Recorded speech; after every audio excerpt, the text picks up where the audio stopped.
Sir এখন সমাজক সঠিক ৰূপে বা সংতুলিত কৰি ৰখাৰ ব্যৱস্থাটো হৈছে শিক্ষা ব্যৱস্থা। বৰ্তমান আমি দেখিছোঁ যে অসমৰ ক্ষেত্ৰত প্ৰায় আমি পৰীক্ষাবিলাক পাতি যোৱাৰ পিছত বহুত খেলিমেলি বা বেমেজালি দেখি পাওঁ। বৰ্তমান অতি সম্প্ৰতি আমি নীট পৰীক্ষাটোতো বেমেজালি দেখিছোঁ, কেলেংকাৰী হোৱা দেখিছোঁ। যিটো নীট পৰীক্ষাৰ জৰিয়তে এজন ডাক্তৰক বচা হয় বা এজন ডাক্তৰে ভৱিষ্যতে চিকিৎসা সেৱাত নিয়োগ কৰে, সেই পৰীক্ষাটোৱে আজি ইমান বেছি বেমেজালি, ইমান বেছি বিসংগতি হৈছে, সেই সম্পৰ্কে আপুনি কি ক'ব? বিসম্মতি নহয়, এইটো আচলতে জাতিৰ ধ্বংসীৰ হেৰি। জাতিটো ৰক্ষা কৰিবলৈ হ'লে এতিয়া নীটৰ কথাই চাওক। আপোনাৰ এইটো হ'ল কি, এটা মধ্যপ্ৰদেশত কিছু বছৰ আগতে এটা ভয়ানক ধৰণৰ বেপাম নে কিবা আপোনাৰ বহু মানুহ ইনভলভ আছিল। তেওঁৱে আচলতে এই নীটৰ দায়িত্বত আছিলে। আজি নীটৰ জৰিয়তে আপোনাৰ ডাক্তৰ সৃষ্টি, আপুনি চাব দেশৰ ভৱিষ্যত অতি অন্ধকাৰ। আজি মাদুৰাই যিখন মেডিকেল কলেজ আছে তাতো চাওক আধা ভাগ হিন্দীভাগী ল'ৰাবোৰ সোমাইছে। এইবোৰ আপোনাৰ পাটনা বিভিন্ন য'ত 30 লাখ টকাত এখন পেপাৰ বিক্ৰী হৈছে। আচলতে গোটেই জাতি ধ্বংসীৰ এটা পৃথিৱীৰ যিকোনো সভ্য দেশত হোৱা হ'লে অকল নীটৰ হেৰিতে আপোনাৰ নীটৰ দুৰ্নীতিয়েই, নীটৰ অসফলতাই এখন চৰকাৰৰ পতন আসন্ন কৰি তুলিলেহেঁতেন। কিন্তু আমাৰ দেশত ৰাজনীতিটো এতিয়া এই পৰ্যায়লৈ গৈছে যে ইয়াত আপোনাৰ এইবোৰ নহয়। আজি অসমতে চাওক, এই যে APSCত দুৰ্নীতিৰ ওপৰত আপোনাৰ এজন অৱসৰপ্ৰাপ্ত আমাৰ হাইকোৰ্টৰ উচ্চ ন্যায়ালয়ৰ ন্যায়াধীশে জাজে আপোনাৰ তদন্ত কৰি ৰিপৰ্ট দিলে। সেই তদন্তৰ ৰিপৰ্টটোক লৈ আপোনাৰ কিমান বাহানা আৰম্ভ হৈছে। এতিয়া দেখা গ'ল যে তেওঁলোকৰ বিপক্ষে আৰক্ষীয়ে আপোনাৰ যি প্ৰতিবেদন দিছে, কোৰ্টে আকৌ অসন্তুষ্টি প্ৰকাশ কৰিছে। এজন অফিচাৰ খেদিলে, আকৌ এজন তদন্ত বিষয়া দিছে। তাৰমানে দুৰ্নীতিটো আপোনাৰ সমাজৰ লগত অংগাংগী হৈছে, যাৰ ফলত যদি কালি আপোনাৰ হাকিম মানে যিকোনো প্ৰশাসনীয় উচ্চস্তৰীয় বিষয়া, যাৰ ওপৰত এখন দেশৰ, এখন ৰাজ্যৰ প্ৰশাসন বা সকলো কথা নিৰ্ভৰ কৰে, সেই বিষয়াসকলে যদি আপোনাৰ দুৰ্নীতিত লিপ্ত হয় বা তেওঁলোকৰ জন্মই যদি দুৰ্নীতিৰ মাজেৰে হয়, তেতিয়াহ'লে সেই জাতিৰ ভৱিষ্যত অন্ধকাৰ হ'বলৈ বাধ্য। আজি অসমত আপোনাৰ চৰকাৰী শিক্ষাৰ প্ৰায় পতন আসন্ন হৈ পৰিছে। বিদ্যালয়সমূহত, আপোনালোকৰ সন্মুখতো বিদ্যালয় আছে, আপুনি সেইখনৰ খবৰ কৰক, তাত দেখিব যে হঠাৎ যোৱা 10 বছৰমানৰ ভিতৰত তাত ছাত্ৰৰ সংখ্যা আধালৈ আহিছে। গোটেই ব্যক্তিগত খণ্ডলৈ ৰূপান্তৰিত হৈছে। আজিৰ বাতৰি কাকত আহিছে চৰকাৰে আকৌ 35,000 নতুন শিক্ষক নিযুক্ত কৰিব। অথচ একে সময়তে ছাত্ৰৰ অভাৱত হাজাৰ হাজাৰ বিদ্যালয় বন্ধ হৈছে, চৰকাৰী স্কুল বন্ধ হৈছে। এফালে আপোনাৰ ছাত্ৰৰ অভাৱত চৰকাৰী বিদ্যালয় বন্ধ হৈছে, আনহাতে চৰকাৰে শিক্ষক নিযুক্তিৰ কথা কৈছে। আৰু যিসকল শিক্ষক শিক্ষয়িত্ৰী আছে তেওঁলোককো একেবাৰে তেওঁলোকো অসন্তুষ্ট। এতিয়া ইমান হাৰাশাস্তি কৰা বুলি কোৱা হৈছে যে ৰাতিপুৱা যাওক ইটো এপ এইবিলাক চুৰু হৈছে।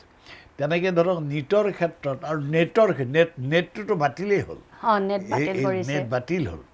বিগত কালছোৱাত আমাৰ অসমত অন্ততঃ 2জন ভাইচ চেঞ্চেলৰ, আপুনি কল্পনা কৰিব নোৱাৰে, উপাচাৰ্য 2জন উপাচাৰ্য দুৰ্নীতিৰ অভিযোগত আপোনাৰ চাকৰিৰ পৰা যাবলগীয়া হৈছে। ডিব্ৰুগড় বিশ্ববিদ্যালয়ত এগৰাকী গৈছে, তেনেকৈ আমাৰ গুৱাহাটীৰ এখন বিশ্ববিদ্যালয়ত গৈছে। এতিয়া শেহতীয়াকৈ আপোনাৰ ডিব্ৰুগড় বিশ্ববিদ্যালয়ৰ ৰেজিষ্ট্ৰাৰ আৰু সহকাৰী ৰেজিষ্ট্ৰাৰ 2গৰাকীকে এজন বোধ বৰ্খাস্ত হৈছে। বৰ্খাস্ত হ'লে যদি শিক্ষা ক্ষেত্ৰত বিশ্ববিদ্যালয় পৰ্যায়ৰ এগৰাকী উপাচাৰ্য বা এগৰাকী ৰেজিষ্ট্ৰাৰ আপোনাৰ তেখেতসকলৰ যদি চাকৰি যাবলগীয়া হয় দুৰ্নীতিৰ কাৰণে, নেটৰ দৰে এটা পৰীক্ষা, তাৰমানে গোটেই ছিষ্টেমটো কলাপছ হোৱা বুজায়। নেট বুলি কওঁতে যে ডাক্তৰ ওলাব, ইঞ্জিনিয়াৰ ওলাব, আপোনাৰ জাতিটো যিসকল লোকে চলাব, যিসকল লোকে জাতি নিৰ্মাণত আগভাগ ল'ব, আমাৰ মন্ত্ৰী বিধায়ক এইবোৰ আহিব যাব, 5 বছৰৰ মূৰে মূৰে নিৰ্বাচন হয়। তেখেতসকলৰ আপোনাৰ ক্ষমতাটো 5 বছৰীয়া, কাৰোবাৰ 20 বছৰীয়া হ'ব পাৰে যোগ্যতাৰ কাৰণে, সেইটো বেলেগ। কিন্তু এজন IAS অফিচাৰ বা এজন ACS অফিচাৰ, এজন ডাক্তৰ, যি মানুহৰ জীৱনদানৰ লগত জড়িত, সেই মানুহবিলাকৰ চাকৰি 35 বছৰ থাকিব, 30 বছৰ থাকিব। মেডিকেল কলেজৰ প্ৰফেচাৰৰ এতিয়া আপোনাৰ চাকৰিৰ বয়স বৃদ্ধি কৰা হৈছে 70 বছৰ কৰা হৈছে এতিয়া মেডিকেল কলেজৰ অধ্যাপকৰ আপোনাৰ ৰিটায়াৰমেণ্ট এজ 70 70 মানুহজনে 70 বছৰ যদি 30 বছৰত চাকৰিত সোমায় 40 বছৰ আপোনাৰ চাকৰি কৰিব আৰু সি মানুহৰ জীৱন দান কৰাৰ ক্ষেত্ৰত গতিকে তেনে ক্ষেত্ৰত যদি ভেজাল ডাক্তৰেৰে গোটেই দেশখন ভৰি যায় তেতিয়াহ'লে সেই জাতিৰ ভৱিষ্যত অন্ধকাৰ সেইকাৰণে মই ভাবোঁ যে এই বিষয়বিলাকৰ ওপৰত অকল ৰাজনৈতিক দৃষ্টিভংগীৰে নহয় সামাজিক আৰু জাতিৰ স্বাৰ্থত প্ৰতিজন দেশবাসীয়ে পৰীক্ষাৰ ভেজাল যাতে নাথাকে বিগত 7 বছৰ 10 বছৰমানৰ ভিতৰত আপোনাৰ একেবাৰে হায়াৰ ছেকেণ্ডেৰীৰ পৰা মেট্ৰিকৰ পৰা এনে কোনো পৰীক্ষাই নাই প্ৰতিটো পৰীক্ষাতে আপোনাৰ ভেজাল আছেই আপোনাৰ প্ৰতিটো পৰীক্ষাত বাতৰি আপুনি পেপাৰ বিক্ৰী হোৱা আপোনাৰ এইটো কি পৰীক্ষা হ'ল যে আপুনি পেপাৰখন বিক্ৰী কৰিব আৰু কল্পনা কৰিব নহয় 30 লাখ আপুনি ভাৰতবৰ্ষত যিখন দেশৰ 80% মানুহ আপোনাৰ হিতাধিকাৰী 5 কিলো চাউলৰ আপোনাৰ বিনামূলীয়া চাউলেই যাৰ জীৱনৰ ব্ৰত জীৱনৰ লক্ষ্য হৈ পৰিছে সেইখন দেশত 30 লাখ টকাত আপোনাৰ এখন পেপাৰ কিনি ক্ৰয় কৰি আপুনি পৰীক্ষা দিব এজন ডাক্তৰ হৈ আৰু ভৱিষ্যতে আমাক কি কৰিব সি ভৱিষ্যত দেশ ৰক্ষা কৰিব ই অসম্ভৱ ইয়াৰ তৎকালীনভাৱে মই ভাবোঁ অৱসান ঘটিব লাগে চৰকাৰ পক্ষও আমাৰ যিসকল আপোনাৰ জনপ্ৰতিনিধি আছে তেখেতসকলেও আৰু সৰ্বসাধাৰণ ৰাইজেও এই বিষয়ৰ ওপৰত আপোনাৰ যদি তৎকালীনভাৱে গুৰুত্ব আৰোপ নকৰে তেওঁলোকেই হ'ব জাতিদ্ৰোহী বুলি আচলতে ভৱিষ্যতে তেওঁলোকক ইতিহাসে তেওঁলোকক জাতিদ্ৰোহীৰ পৰিচয়েৰে স্বীকৃতি দান কৰিব হয় হয় ছাৰ আমাৰ সমাজ ব্যৱস্থাত আগৰ যি সমাজ ব্যৱস্থা আৰু আজি সমাজ ব্যৱস্থা যথেষ্ট পৰিৱৰ্তন হৈছে আগতে আমাৰ জাতিৰ নামত ধৰ্ম নামত বা কৰ্ম নামত কোনো ধৰণৰ ভেদভাৱ নাছিল বা নহৈছিল কিন্তু এতিয়া দেখিছোঁ আমাৰ সমাজত প্ৰতিটো ক্ষেত্ৰতে ধৰ্মৰ নামত হওক কৰ্মৰ নামত হওক জাতিৰ নামত হওক অকল ভেদভাৱ বা তেনেধৰণৰ বহু কিবা কিবি হৈ থাকিবলৈ ধৰিছে সেই সম্পৰ্কে আপোনাৰ মতামত কি নহয় এইটো আপোনাৰ খুব এঠাইৰ কথা নহয় এতিয়া ভায়ে ভায়ে আগতে এনেকুৱা আছিল যে ঘৰ এখনত যৌথ পৰিয়াল আছিল আমাৰ সমাজৰ প্ৰথম আধাৰ নিৰ্মিত হৈছিল যৌথ পৰিয়ালত আপুনি 5জন ভাই 5গৰাকী বোৱাৰী একেটা ঘৰতে থাকে ডাঙৰ বোৱাৰীজনীয়ে ৰন্ধা বঢ়া কৰে ঘৰৰ বুঢ়া হোৱাটো মানুহৰ উৎসৱ আছিল আপোনাৰ যিমানে বুঢ়া হয় মানুহ বৃদ্ধ হয় গোটেই গাঁওখনৰ মানুহে সেই বুঢ়াটোৰ খবৰ কৰে হাতত গ'লে বজাৰত গ'লে কিবা এটা আনি পেলাই খাবলৈ দিয়ে এতিয়া আপোনাৰ এনেকুৱা ঘৰ দেখিছোঁ সমাজলৈ ইমান ব্যাপক পৰিৱৰ্তন আহিছে যে মই বন্ধু বান্ধৱ কিছুমানৰ লক্ষ্য কৰিছোঁ যে তেওঁলোকে আচলতে সকলো হৈ যোৱাৰ পিছত আপোনাৰ ল'ৰা ছোৱালী এনেকুৱা ল'ৰা ছোৱালীও পাইছোঁ আপোনাৰ যে বুঢ়া বুঢ়ী মাক দেউতাক বৰ আশু মৃত্যু কামনা কৰা মানুহো পাইছোঁ আপোনাৰ তেওঁলোকে মই কেতিয়াবা দুখেৰে গ'লে কয় যে কি ক'ব আৰু দেউতা বৰ ভাগ্যৱান আছিল আপোনাৰ আমাকো কষ্ট নিদিলে নিজেও কষ্ট নাপালে আগৰ ল'ৰা ছোৱালীৰ কথা আছিলে যে দেউতা আৰু বাচক আৰু কিমান দিন বাচক সমাজলৈ এটা ভয়ানক ধৰণৰ পৰিৱৰ্তন এটা আহিছে এইটো অলপ মানসিকতাৰ পৰিৱৰ্তন এই পৰিৱৰ্তনে কৰিছে কি যে জাতিভেদ এইটো ক্ষমতা প্ৰাধান্য বিস্তাৰৰ বাসনা আপুনি সমাজৰ শীৰ্ষ তাৰমানে আপুনি সমাজৰ মুৰব্বী আপুনি সমাজৰ নেতা আপোনাৰ আঙুলিৰ ঠাৰত সমাজখন নাচক জাতিটো নাচক সেই প্ৰৱণতাই আপোনাৰ ৰাজনীতিৰ প্ৰতি ক্ষমতাৰ ৰাজনীতিৰ প্ৰতি আদৰ্শৰ ৰাজনীতি আচল ৰাজনীতি হ'ল আদৰ্শৰ ৰাজনীতি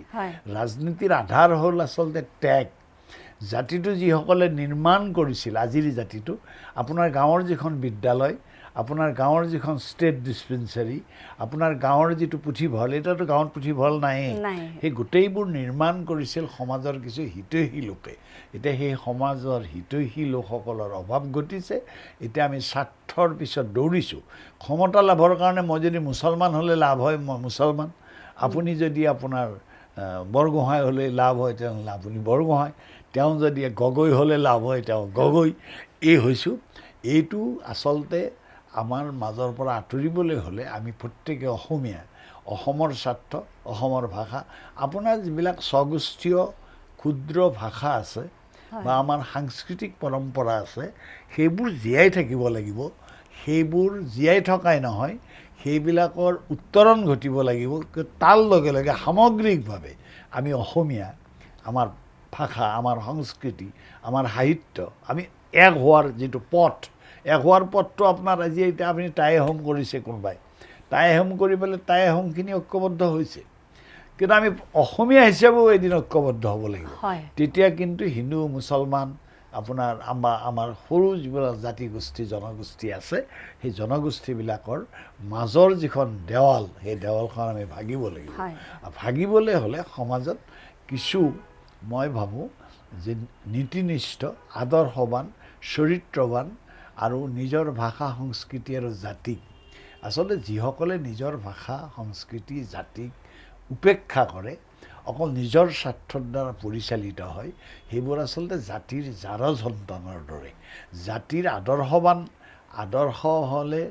আদৰ্শৱান হ'লে বা আপোনাৰ আপুনি যদি আই মাতৃৰ আপুনি হেৰি হয়, তেতিয়াহ'লে আদৰ্শৱান পুত্ৰ হয়, তেতিয়াহ'লে জাতিৰ সেৱা, ভাষা সংস্কৃতিৰ সেৱা, মানুহৰ সেৱা আৰু আমাৰ মাজৰ বিভেদৰ এৰাব পৰা যিবোৰ বিভেদ, আপোনাৰ ধৰ্ম আছে, ধৰ্মাচাৰ আছে ইত্যাদিবিলাক আপুনি নিজৰ মতে পালন কৰক। আগতেতো কৰিছিল মানুহে, কিন্তু বাকী সামাজিক বিভাজনৰ যিটো প্ৰৱণতা, এইটো সৃষ্টি হৈছে সাম্প্ৰতিক সময়ত ক্ষমতাৰ দ্বন্দ্ব, চহকী হোৱাৰ দ্বন্দ্ব আৰু এচকুৱা হৰিণৰ দৰে অকল টকা কোনফালে পায় সেইফালে চোৱাৰ যিটো মানসিকতা, সিয়ে আমাক বিপদগামী কৰিছে আৰু সেই বিপদগামিতাই আজি সমাজখনৰ এই অধোন্নতিৰ মূল কাৰণ বুলি মই ভাবোঁ।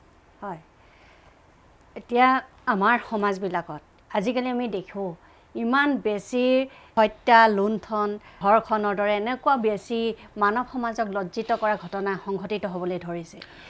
মানুহটো এতিয়া আপোনাৰ অমানুহ হ'ল। আজিৰ পেপাৰখন চাব আপুনি, প্ৰতিদিনে এভৰিডে বিগত কালচত মই সদায় চাই আছোঁ অবিশ্বাস্য হত্যাৰ ঘটনা কিছুমান ঘটিছে।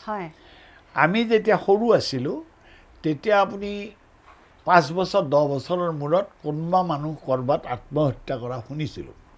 আত্মহত্যা কৰাৰ কাৰণ আছিল আপোনাৰ কাৰোবাৰ ল'ৰা ছোৱালী নাই, মাকে অতিষ্ঠ হৈছে এটা কালত, কিবা কাৰণত বা গিৰিয়েকে কিবা প্ৰহাৰ কৰিছে, ক্ৰোধত কিবা কৰিছিল। এতিয়া চাওক, এতিয়া আপোনাৰ পৰকীয়া কওক, এতিয়া আপোনাৰ অবিশ্বাস, সমাজত অবিশ্বাসৰ বাতাবৰণে স্বামী স্ত্ৰী, ক'ৰবাত দেখিছোঁ আপোনাৰ যে স্বামী স্ত্ৰী মিলি কাৰোবাক হত্যা কৰিছে, ক'ৰবাত পুত্ৰ আৰু মাতৃয়ে আপোনাৰ পিতৃক হত্যা কৰিছে, ক'ৰবাত পুত্ৰ আৰু পিতৃয়ে আপোনাৰ মাতৃক হত্যা কৰিছে। এই ধৰণৰ ঘটনা প্ৰায় প্ৰতিদিনে ঘটি আছে।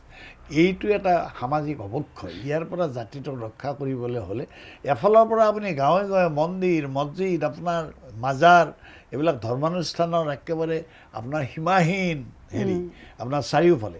চৰকাৰেও আজিকালি মন্দিৰত পইচা দিয়ে, ক'ৰবাত মছজিদত পইচা দিয়ে, ক'ৰবাত মাজাৰত পইচা দিয়ে, আপোনাৰ সদায় ডেইলি আপুনি এনেকুৱা পাব, 1 কোটি দিলে, 10 কোটি দিলে, অমুক দিলে। এতিয়া আমি আধ্যাত্মিকভাৱে, আমি এখন আধ্যাত্মিক দেশৰ নাগৰিক হিচাপে আজি প্ৰতিদিনে আপোনাৰ এই যিটো পাৰিবাৰিক হত্যা, এতিয়াতো পাৰিবাৰিক হত্যা, সাম্প্ৰদায়িক হত্যাও নহয়। বেছিভাগ আপুনি চাব পেপাৰখনত, বেছিভাগ হত্যাই কিন্তু পাৰিবাৰিক হত্যা, সাম্প্ৰদায়িক হত্যা নহয়। হিন্দু মুছলমানৰ হত্যাটো বা কিবা ইটো জাতি সিটো জাতিক হত্যা কৰাৰ যিটো মানসিকতা 2-4টা আছে, কিন্তু বাকী বেছিভাগ হত্যা কিন্তু পাৰিবাৰিক হত্যা। সামাজিক অৱক্ষয়টো উল্লেখনীয়ভাৱে বাঢ়িছে আৰু ঘৰবোৰ ভাগি গৈছে। এই ঘটনাবিলাক আমাৰ এই ছ'চিয়েল মিডিয়া বা মোবাইলে বেছিকৈ ক্ষতি কৰিছে। নহয়, এতিয়াতো আছামী আপোনাৰ, আপুনি চাওক আজি দেশত দুৰ্ভাগ্য যে আমাৰ মিডিয়াই জাতিটোক বহুত, বৰ্তমানৰ স্বাৰ্থান্ধ মিডিয়া 2 ধৰণৰ আছে। এটা আছে আপোনাৰ নিস্বাৰ্থভাৱে মানুহৰ কাৰণে জাতিৰ স্বাৰ্থত আপোনাৰ সংবাদ সেৱা কৰে বা সাংবাদিক প্ৰতিষ্ঠান গঢ়ে, আৰু এটা আছে আপোনাৰ অকল টকা ঘটিবৰ কাৰণে, য'ত টকা থাকে, য'ৰ পৰাই পইচা পায়, অবৈধভাৱে হওক বৈধভাৱে হওক, আপোনাৰ সেই অবৈধ ব্যৱস্থাসমূহক পেট্ৰনাইজ কৰে, সেই ধৰণৰ এটা হেৰি আছে আপোনাৰ। সেইকাৰণে সেইবিলাকেও আপোনাৰ এইটো প্ৰভোগ কৰে। সেইবিলাকৰ ক্ষেত্ৰত চৰকাৰ কিছু কঠোৰ হ'ব লাগে। এইকাৰণে কাৰণ চৰকাৰেহে পাৰে, তেখেতসকলৰ হাতত পুলিচ, তেখেতসকলৰ হাতত চব গতিকে এইটো কিছু কঠোৰ হ'ব লাগে 1 নম্বৰ 2 নম্বৰ অকল এই প্ৰভোকেশ্যনটোৰ কাৰণে যে এইটো বাঢ়িছে এইটো নহয় সামাজিক শিথিলতাও এইটো বঢ়াইছে কাৰণ সমাজখনত চৰকাৰে এটা ডাঙৰ ভুল কৰিছে আপোনাৰ মই এইটো সদায় চব কথা কৈ থাকোঁ সেইটো হ'ল ছ'চিয়েল পাৰ্টিচিপেশ্যন সামাজিক অংশীদাৰিত্ব আগত আপোনাৰ বেছিভাগ নামঘৰবিলাকত আমাৰ দেখিছিলোঁ যে নামঘৰবিলাকত আপোনাৰ প্ৰতি দেওবাৰে বা শনিবাৰে সপ্তাহত এদিনকৈ বিচাৰ বহে নামঘৰৰ বিচাৰটোৱে আছিল শেষ বিচাৰ নামঘৰবোৰ আছিল গাঁৱৰ আদালত আপোনাৰ তাত আপোনাৰ সেই গাঁৱৰ আদালতত বিচাৰ হয় কাৰোবাক অপৰাধী কৰে আৰু তেওঁ আপোনাৰ শিৰনত কৰি সেইটো মানি লয় মানি লৈ বোলে জৰিমনা দিয়ে কিবা দিয়ে আজিকালি আপোনাৰ সেইটো উপেক্ষিত হ'ল পলিটিচিয়ান এজনক বা ক্ষমতাশালী মানুহ এজনক লৈ পঞ্চায়তৰ সভাপতিজনক লৈ পুলিচক তালৈ গৈ আপোনাৰ তেওঁলোকে সেই কামটো কৰে গতিকে সমাজখনত আগে যিটো অনুশাসন আছিল সামাজিক অনুশাসন আৰু সেই সামাজিক অনুশাসনটোৰ জন্ম হৈছিল অংশীদাৰিত্ব গাঁৱৰ স্কুলখন আমি পাতিছিলোঁ স্কুলৰ সভাপতিটো মই আছিলোঁ মোৰ গাঁৱৰ স্কুলখনত মই 27 বছৰ সভাপতি আছিলোঁ কিন্তু চৰকাৰে এতিয়া নিয়ম কৰিলে 65ত আপোনাৰ আৰু এটা অভিনৱ কাৰবাৰ আপোনাৰ যে 65 বছৰ বয়সত এজন মানুহে গাঁৱৰ স্কুলখনৰ সভাপতি হ'ব নোৱাৰে কাৰণ তেওঁৰ 65 বছৰ হ'ল কিন্তু মেডিকেল কলেজত আপোনাৰ চাৰ্জাৰী কৰিব পাৰে আপুনি 70 বছৰ কাৰণ আপোনাৰ চাকৰি ৰিটায়াৰমেণ্ট এজ 70 কৰিছে তেনেকৈ আপোনাৰ সাধাৰণ হস্পিটেলবিলাকত ডাক্তৰৰ বয়স আপোনাৰ 65 ৰিটায়াৰমেণ্ট এজ গতিকে তেওঁ 65ত পাৰে চাকৰি কৰিবলৈ 70ত আপোনাৰ কৰিব পাৰে বিশ্ববিদ্যালয়ৰ উপাচাৰ্যৰ অৱসৰৰ বয়স হ'ল 70 বছৰলৈ তেখেতে বিশ্ববিদ্যালয়ৰ উপাচাৰ্য হ'ব পাৰে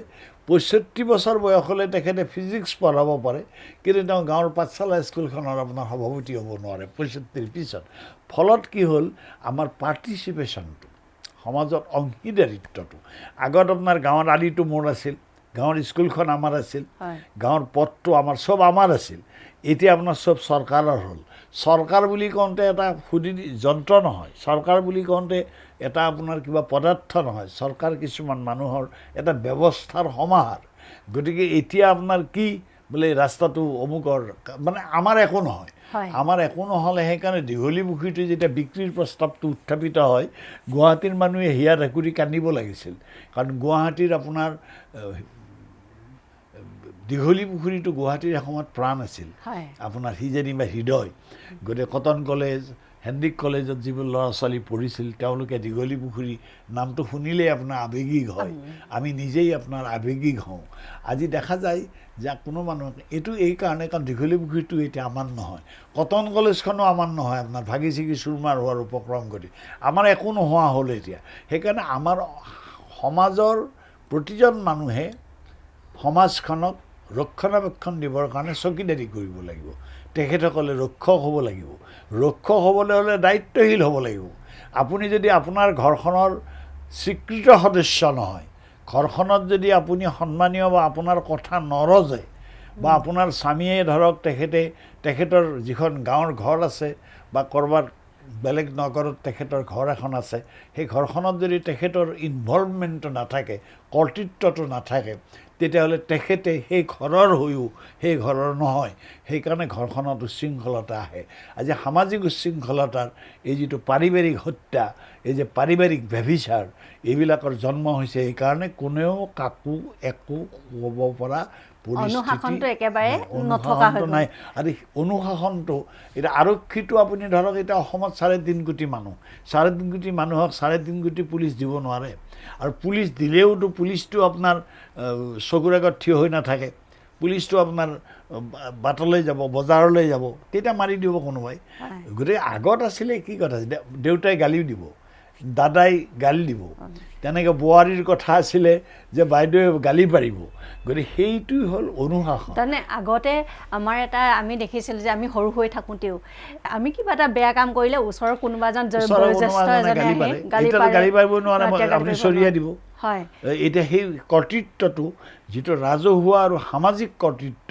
সেইটো বিনষ্ট হ'ল এতিয়া সেইটো নাইকিয়া হ'ল নাইকিয়া সমাজখন শিথিল হ'ল শিথিল সমাজত সকলো কাম হেৰি আৰু এটা ডাঙৰ কথা হ'ল কি যে চৰকাৰে কঠোৰ হোৱা বুলি কৈছে যে ড্ৰাগছৰ ব্যৱহাৰ দুটা কথা আপোনাৰ মই ব্যক্তিগত এইটো অপিনিয়ন আপোনালোকৰ কিবা আপোনালোকে হয়তো বেয়া পাব পাৰে কিন্তু মই ভাবোঁ যে ড্ৰাগছটো আপোনাৰ নিচা এটা ভয়ানক আৰু বিপদজনক নিচা কিন্তু ড্ৰাগছৰ আপোনাৰ প্ৰাৰম্ভিক নিচাটো হ'ল আপোনাৰ ধৰক মদ বুলি কওঁতে অসমৰ বেছিভাগ জনগোষ্ঠীয়ে আপোনাৰ মদ ঘৰত তৈয়াৰ কৰি খায় এতিয়া আপুনি চাহ খায় চাহপাত দি পেলাই চাহপাত দি চাহ খালে আপোনাৰ 5 কাপ চাহ খালে আপোনাৰ একো অন্যায় নহয় আমাৰ ঘৰত যিবোৰ মদ বনায় আপোনাৰ আমি সৰুৰ পৰা দেখিছোঁ আমাৰ আশে পাশে আপোনাৰ এই খেৰৰ দি পেলাই এইবোৰ যে মদটো বনায় সেই মদ খাই পেলাই মানুহ আপোনাৰ এই লিভাৰ নষ্ট হৈ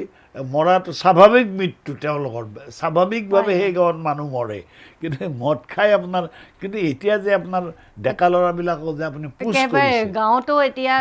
কৰিছে আপুনি যে দোকান দিছে কৈছে আৰু দোকান দি আকৌ চৰকাৰে লিমিট বান্ধি দিছে কৈছে যে 1,500 লিটাৰ বিকিব লাগিব 2,500 বিকিব লাগিব এইটো যে বাঢ়িছে সমাজখন সেইকাৰণে মই ভাবিছোঁ সমাজখন শিথিল হৈছে আপোনাৰ গাঁৱৰ যিখন চৰকাৰী বিদ্যালয় আছিল ফাৰ্ষ্ট ডিভিজন 4টাই পাইছিল 4জনেই ফাৰ্ষ্ট ডিভিজন পাইছিল কিন্তু বিদ্যালয়খনৰ কৰ্তৃত্বটো শিক্ষক এজন যদি ধাৰাবাহিকভাৱে 5 দিন পলমকৈ আহে গাঁৱৰ মানুহজনেও কৈছিল অ' মাষ্টৰ তুমি দেখোন 5 দিন আজি দেখিলোঁ তুমি দুপৰীয়া আহাহে স্কুলত এইবুলি মানুহজনে কিন্তু এতিয়া তেনেকৈ যদি মানুহজনে কয় আপোনাৰ এওঁ পাৱাৰফুল মানুহটো গতিকে এওঁ যদি আপোনাৰ MLA কাৰোবাৰ লগত ভাল আছে তেওঁ চৰিয়া দিব সেইকাৰণে সমাজখন শিথিল হৈছে সেইকাৰণে পৰিয়ালক মাৰিছে সেইকাৰণে বাপেকে পুতেকক মাৰিছে পুতেকে বাপেকক মাৰিছে ড্ৰাগছ কিনা পইচা নাপায় আপোনাৰ দেউতাকক মাৰিছে সেইকাৰণে দেউতাকৰ যি কৰ্তব্য মাকৰ প্ৰতি যি শ্ৰদ্ধা আগত সেইকাৰণে মাক দেউতাক মৰিলে আপোনাৰ আমি দেখিছিলোঁ আমাৰ আতাহঁতৰ কাজকৰ্ম আমাৰ দেউতাহঁতে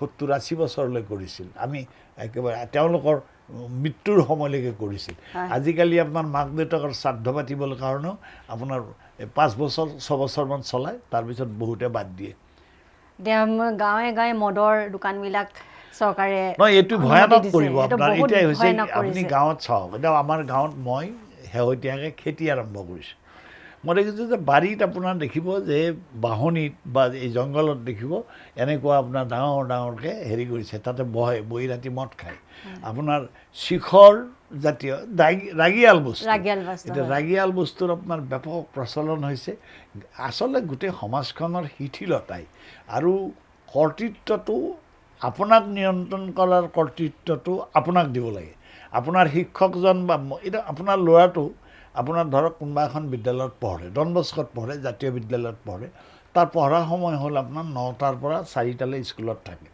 বাকী সময়ছোৱা ঘৰত থাকে গতিকে মাক দেউতাকৰ কৰ্তৃত্ব যিটো সেই কৰ্তৃত্বটো আপোনাৰ লাহে অভ্যাসবশত সামাজিক গাঁথনিটো শিথিল হোৱাৰ লগে লগে এই কৰ্তৃত্বটো হ্ৰাস পাইছে সেই কৰ্তৃত্বটো হ্ৰাস পালে আপোনাৰ সমাজত অৱশ্যম্ভাৱী হৈ পৰে সেইকাৰণে এতিয়া ল'ৰা ছোৱালীক আপোনাৰ আৰু এটা চাব বিহু আহিল এইটো আৰু ভয়ানক এটা আহি আছে আপুনি 6 মহীয়া বিহু পাতিলে বিহু পতা মাঘ বিহুত আপুনি দেখিব যে গাঁওবিলাকত আপোনাৰ হাজাৰ ল'ৰা ছোৱালী নাচি আছে আপোনাৰ হুলস্থুল লাগি আছে বিহু দীঘলীয়া হ'লে কি হয় বান্ধোনটো আগতো বিহু আছিল বিহুত আপোনাৰ তাহানিখন আমি সৰুতে শুনা আপোনাৰ এই আহঁতৰ তলত নাচিছিল তাতেই আপোনাৰ ল'ৰা ছোৱালী হেৰি কৰিছিলে তেওঁলোকৰ মন মিলিছিল বিয়া হৈছিল কিবা হৈছিল তাতো এটা বান্ধোন আছিল এতিয়া কিন্তু উদ্ভণ্ডালীলৈ ৰূপান্তৰিত হৈছে উদ্ভণ্ডালীয়ে সমাজ শিথিল কৰে শ্ৰদ্ধেয় লোকসকলক আপুনি মেজি পৰাৰ আগতে বুঢ়াজনক সেৱা কৰে কিবা কৰে সেই বস্তুবোৰ লাহে কমি আহিছে পৰম্পৰাটো নাই সেই পৰম্পৰাই সমাজ এখন ৰক্ষা কৰে পৰম্পৰাই শ্ৰদ্ধাৰ পৰিৱেশ বঢ়ায় নবোৱাৰী এগৰাকীয়ে উৰণিখন লোৱাটো এটা পৰম্পৰা কিন্তু নবোৱাৰী আপোনাৰ এতিয়া উৰণিখনৰ বাহিৰে কঁকালত যদি মেথনি মাৰি আপোনাৰ তেওঁ ওলায় পৰম্পৰাটো ভংগ হয় সেই প্ৰকাৰান্তৰে লাহে সমাজখনক শিথিল কৰে বয়সস্থজনক সন্মান কৰাৰ বাতাবৰণটো সলনি হয় সেই সলনি হোৱাৰ প্ৰক্ৰিয়াটোই ইজনৰ সিজনৰ প্ৰতি শ্ৰদ্ধা হ্ৰাস কৰে শ্ৰদ্ধা হ্ৰাস কৰিলে সমাজ এখনৰ পতন হয় আৰু সেই পতন কোনো ৰাজনীতিয়ে ৰোধ কৰিব নোৱাৰে আমোলাই ৰোধ কৰিব নোৱাৰে। আমাৰ এজন DC আছে, ডিচিজনে আপোনাৰ জিলাখনৰ চব ঘৰে ঘৰে যাব নোৱাৰে, গতিকে তেওঁৰ তলত আৰু অফিচাৰ থাকে।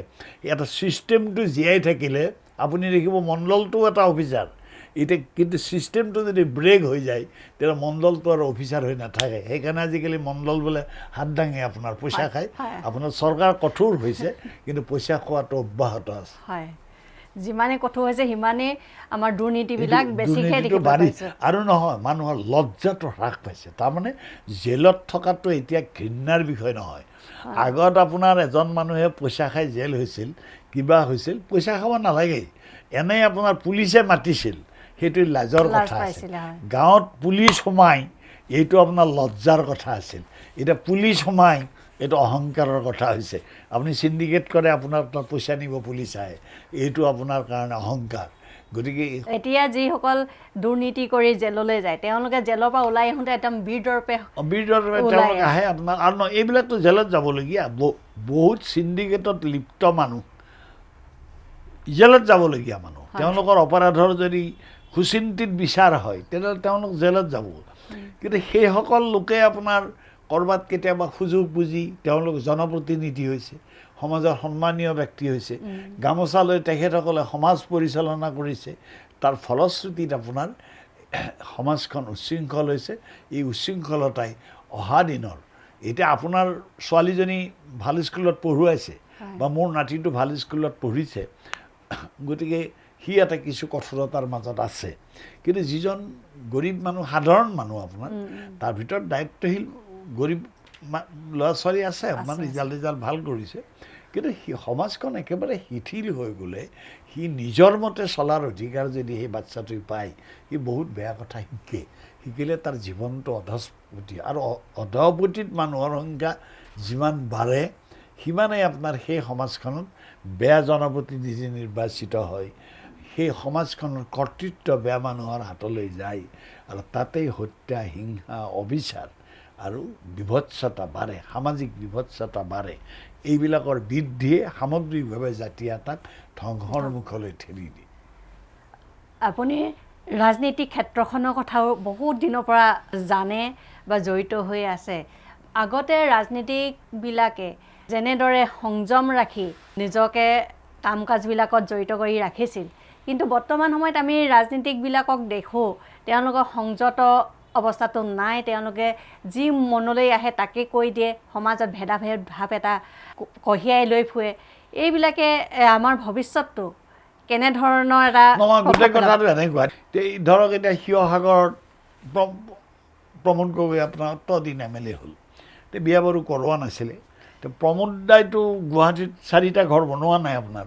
আগৰ ৰাজনীতিটো তেনেকুৱা আছিলে। এতিয়া ডিব্ৰুগড়ত ইন্দ্ৰেশ্বৰ খাউণ্ডে আপোনাৰ প্ৰথমবাৰ যেতিয়া MLA হ'ল, বিমলা প্ৰসাদ চলিহাই খুব ভাল পাইছিলে। দ্বিতীয়বাৰ তেওঁ আপোনাৰ পাৰ্টি অফিচলৈ নাহিল, দৰখাস্তও নিদিলে MLA হ'বৰ কাৰণে। তো বিমলা চলিহা ডাঙৰীয়াই আপোনাৰ মানুহ এজন পঠিয়াই দিলে যে ইন্দ্ৰেশ্বৰে এইবাৰ নমিনেশ্যন কাৰণ দৰখাস্ত কৰা নাই, সি MLA নহয় নেকি? তো ইন্দ্ৰেশ্বৰ খাউণ্ডক সুধিলে, ইন্দ্ৰেশ্বৰ খাউণ্ডে ক'লে যে মোৰ বৰ লছ, MLA দৰমহা আছিলে 1000। তেওঁ ক'লে মই মানুহক চাহেই খুৱাব নোৱাৰোঁ, গতিকে মই আৰু উকিল আছিলোঁ, গতিকে উকিল থকাটো মোৰ কাৰণে মানুহক চাহ তাহ দিব পাৰোঁ, মানুহ মোৰ ঘৰলৈ আহে। সেইটো আছিল সময়। আপুনি ধৰক এতিয়া বিমলা চলিহাক খগেন বৰবৰাই পৰাজিত কৰিলে। এতিয়া আমগুৰিৰ মানুহে জানিছিল যে খগেন বৰবৰা চিফ মিনিষ্টাৰো হ'ব নোৱাৰে, খগেন বৰবৰা মন্ত্ৰীও হ'ব নোৱাৰে, কাৰণ তেওঁ RCPI কৰে। বিমলা চলিহা চিফ মিনিষ্টাৰজনক হৰুৱাই আপোনাৰ আমগুৰিৰ মানুহে খগেন বৰবৰুৱাক MLA কৰিছিল। তেতিয়া আছিল ৰাজনীতি সেইটো। এতিয়া ৰাজনীতিটো হ'ল MLA হ'বৰ কাৰণে, মন্ত্ৰী হ'বৰ কাৰণে দৰকাৰ পৰিলে যদি কাৰোবাক হত্যা কৰিব লাগে, হত্যা কৰিবৰ কাৰণে ৰাজি আছে। পৰিৱৰ্তনটো আপোনাৰ ডিফাৰেঞ্চটো তাতে হৈছে। দুলাল বৰুৱা ধৰক, দুলাল দা আপোনাৰ দাদাগিৰি আছিল খুব যোৰহাটৰ। আপুনি জানিব যে দুলাল দাই খুব দাদাগিৰি, দম আছিল।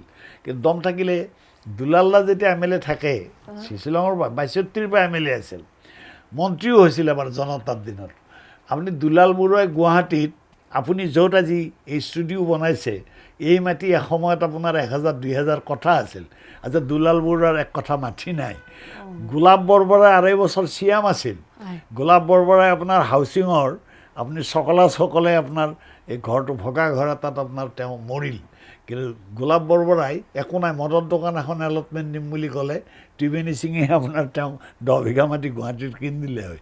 কিন্তু গোলাপ বৰবৰাইটো আপোনাৰ মৰিল হাউচিঙৰ ঘৰটোতে। সেইটো আছিল ৰাজনীতি। তেতিয়াৰ ৰাজনীতি মূলতঃ সেৱাৰ ৰাজনীতি আদৰ্শ আছিলে, সেৱাৰ ৰাজনীতি, মানুহৰ সেৱা কৰা, দেশৰ সেৱা কৰা, সেইটোৱে আছিল ৰাজনীতি।